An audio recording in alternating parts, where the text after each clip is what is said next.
In a display of strength, hundreds of thousands of people poured onto the streets of the capital today, demanding an end to the government of Nicolas Maduro. In front of a crowd of supporters, Venezuelan opposition leader Juan Guaido swore himself in as interim president.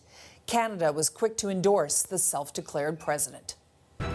So let me say on behalf of Canada that we recognize and express our full support for the interim presidency of Venezuela assumed by the President of the National Assembly, Juan Guaido, in compliance with the Constitution of Venezuela.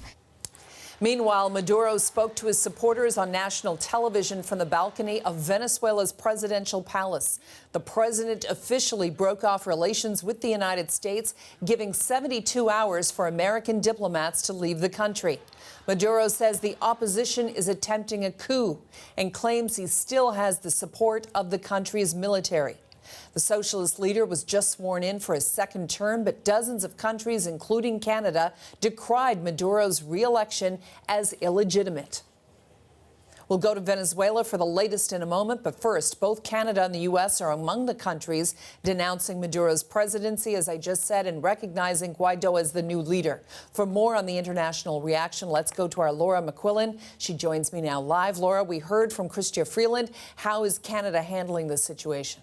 Carol, it only took a matter of minutes after Guaido declared himself the president to see some reaction from Canada. We heard confirmation from Global Affairs that Canada is recognising him as the president, and that follows a tweet earlier in the day from Canada's embassy in Caracas in support of those protesters who have been taking to the streets there. We can show you that tweet or a translation of it. And they tweeted in that the right to protest is a human right. It is concerning that this right is being violated by the regime's indolence when it comes to the humanitarian crisis now reaching critical levels for the Venezuelan population. Now, just moments as well before we saw that reaction from Global Affairs Canada, we heard from Donald Trump. He issued a statement saying the US too recognises Guaido as interim president of Venezuela. He also put out a tweet, and in that tweet he said the citizens of Venezuela have suffered for too long at the hands of the illegitimate Maduro regime. Today he officially recognises the president of the National Assembly, Juan Guaido, as the interim president of Venezuela. Now, in recent days there has been a lot of talk of new US sanctions against Venezuela if Maduro does not step down. Today Trump was asked whether there might be some other kind of an intervention, a military one, and here's how he responded. We're not considering anything, but all options are on the table. Does that mean you're considering those? We're just, all options, always, all options are on the table. Trump did not specify what those options are. We'll be keeping a watch on that and what might happen next. But we did see more reaction this evening as well from the Lima group. That's a block of 12 Latin, South American and Canada is part of that group as well. Now, they put out a statement that was from all members except for Mexico. In that statement, they endorsed Guaido and said they are calling for the democratic process to resume in Venezuela, calling for new elections to take place there. However, Mexico remains an outlier alongside Bolivia, both countries still backing Maduro as president at this point in time, Carol. All right, and Maduro backing himself. He appears to see himself as still the president tonight, and we saw some fiery reaction from him.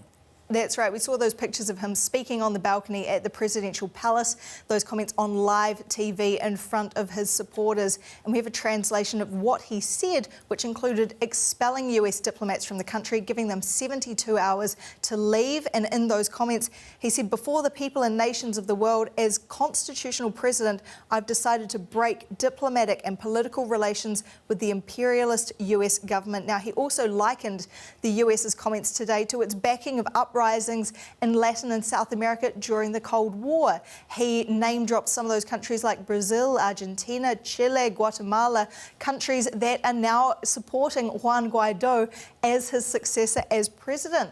We have also seen some reaction from a State Department official speaking to the Washington Post saying the US is now scrambling to get its people out of Caracas, out of Venezuela. They're taking people out first. Their belongings will have to follow when they can recover those. Over the next 72 hours, that's going to be a frantic process for them. No word as yet on whether Canadian diplomats might be caught up in all of this. Of course, we'll be keeping a watch on that and exactly what happens next, Carol. All right, Laura, thank you very much. All right, I want to bring you up to speed on what was happening in those crowds today. The latest death toll up to 7 in the Venezuelan unrest, according to Associated Press. Authorities saying 7 people protesting Venezuelan President Nicolas Maduro's government have been killed in a violent, what they describe as a violent day of demonstrations across the country. My next guest was in those crowds in Caracas today. Victor Drax is an editor for the website Caracas Chronicles. His site has been opposing President Maduro, and Victor joins me now from Caracas, Venezuela. Victor, what was it like being in those crowds today? That was pretty emotional. We were expecting Juan Guaido to do what he did today, but even still, to hear him actually say the words, and not long after came the national anthem, it was a very emotional moment. I was talking with my colleagues that the shock of it remained with us for at least a couple of hours. Yeah. What was that shock? What was it that you were feeling? What brought the emotion out in you? The feeling that maybe this time it can really happen. Yeah. Right now, what we're having is, first, the international community is backing the opposition in a rather major way, and we right now have the legal background we never had. I mean, all of this is happening because last year Nicolas Maduro did this presidential election that didn't exactly comply with the requirements of the law, particularly in the issues of terms and guarantees, electoral guarantees. So precisely because that presidential election is outside of the law, according to our constitution, the role of the presidency falls on the National Assembly Speaker, which this year is Juan Guaido. That institutional background, it's the first time we have something like that in 20 years.